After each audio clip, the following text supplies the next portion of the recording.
Selon Graf Turkheim, la culture occidentale est une culture d'esprit masculin.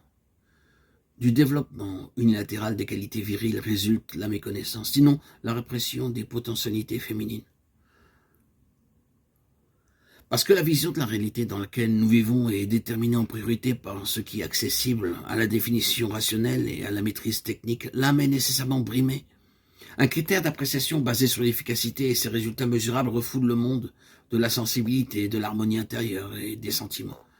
Jusqu'ici, l'émancipation féminine a plutôt représenté l'émancipation de l'élément masculin chez la femme, car nous nous trouvons encore sous le signe d'un monde du père, orienté vers une activité efficace de travail et un comportement respectueux des lois. L'égalité de la femme concerne ses droits à l'intérieur d'une société de productivité. Le féminin est souvent condamné, non seulement chez l'homme, mais aussi chez la femme, à un destin fantôme. Ce destin fantôme peut œuvrer dans l'inconscient, se montrer dans les rêves, mais aussi se manifester de façon quasi objective à l'extérieur de nous-mêmes, sous forme d'apparitions.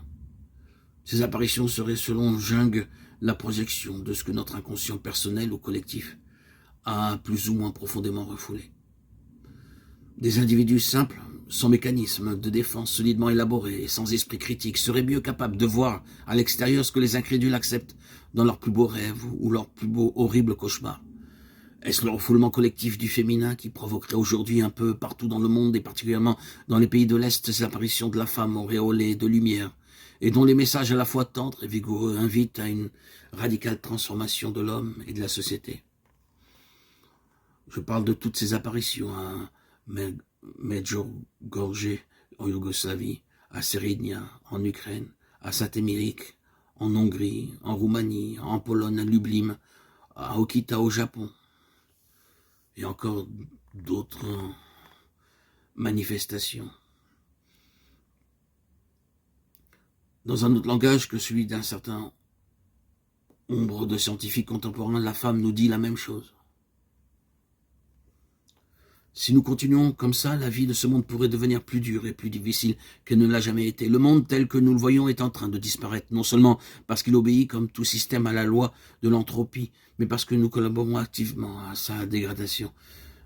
Mais le plus grave pour la femme aux yeux de tendresse, ce n'est pas la mort prochaine de ce qui est mortel, de toute façon, mais c'est la mort de ce qui, dans l'homme, ne devrait pas mourir. Son esprit, et n'entendez pas par là son intelligence ou son âme, mais ce qui donne vie et souffle à cette âme, la psyché, et à cette intelligence. Jung, dans un mythe moderne, pensait que les apparitions de la femme si fréquentes au siècle passé cédaient le pas aux soucoupes volantes. Les arrière-plans inconscients, malgré toutes les critiques rationalistes, se manifestent et émergent à la surface sous forme d'une rumeur symbolique, accompagnée et étayée par des visions correspondantes. Ils se servent à cet effet d'un archétype qui, de toute éternité, a été le médiateur de l'ordre, de l'apaisement, de la guérison, de l'accomplissement, de la totalité. Il est certainement significatif que cet archétype, par opposition avec ses élaborations dans les siècles passés, prenne à notre époque la forme technique comme pour éviter la révoltante indécence d'une personnification mythologique. Les soucoupes volantes ne manquent pas non plus, mais certains inconscients préfèrent encore, heureusement, le beau visage de la femme plutôt que les traits d'acier de la chose. Et puis, la chose n'envahit-elle pas suffisamment notre conscience, avec ces appareils sophistiqués, ces ordinateurs qui conditionnent nos moindres comportements, pour avoir envie de rêver ailleurs, vers plus humain ou plus divin? Si ces apparitions manifestent quelque chose de l'inconscient collectif et du féminin refoulé, de quel féminin s'agit-il donc? On a pu remarquer que malgré les habits divers et la langue conforme à la culture de ceux à qui elle s'adresse, Marie avait partout le même visage et le même langage, un visage de jeune fille, environ 15 ans, et une parole m'invitant à la métanoïa, traduit par conversion, littéralement, retour sur soi, changement d'esprit et de cœur.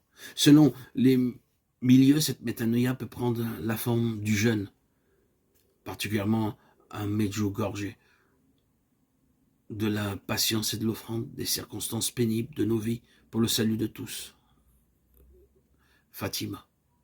De la libération des richesses inutiles, lourdes, mais Partout, l'accent est mis sur la nécessité de la prière, de la contemplation, pour un retour au réel qui est vraiment Yud-He-Vav-He, le tétragramme du Shem Havaï de Dieu, celui qui est, et une attitude sans envoûtement vers le réel, qui n'est pas vraiment le drame de l'homme contemporain, disait Kierkegaard.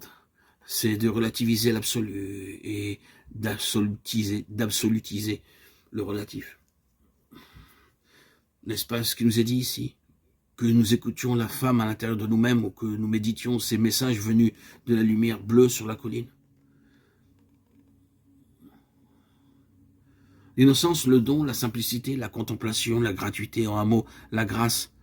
N'est-ce pas la jeune fille oubliée, la femme refoulée de nos consciences rationnelles, tout occupée, quel que soit notre sexe, par le rendement, la productivité, le pouvoir, la consommation.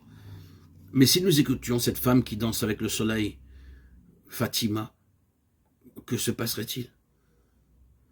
La fin du monde, certainement. La fin d'une certaine bêtise et d'une grande violence. Ce serait peut-être aussi la fin de la tristesse et du non-sens. Ce que certains appellent la mort de la chenille, d'autres l'appellent la naissance du papillon. Las de cette vie ou en quête de nouvelles naissances, il nous faudra passer par la femme. De même qu'une fois établi dans l'animus, il faut encore intégrer l'anima pour aller vers soi. Il nous faudra intégrer le féminin, le monde contemplatif de notre être, sans renier le monde actif pour aller vers l'absolu.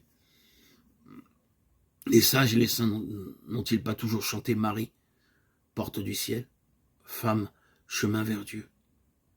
En Dieu, il n'y aura plus ni homme, ni femme, mais ce qui les unit et les transcende.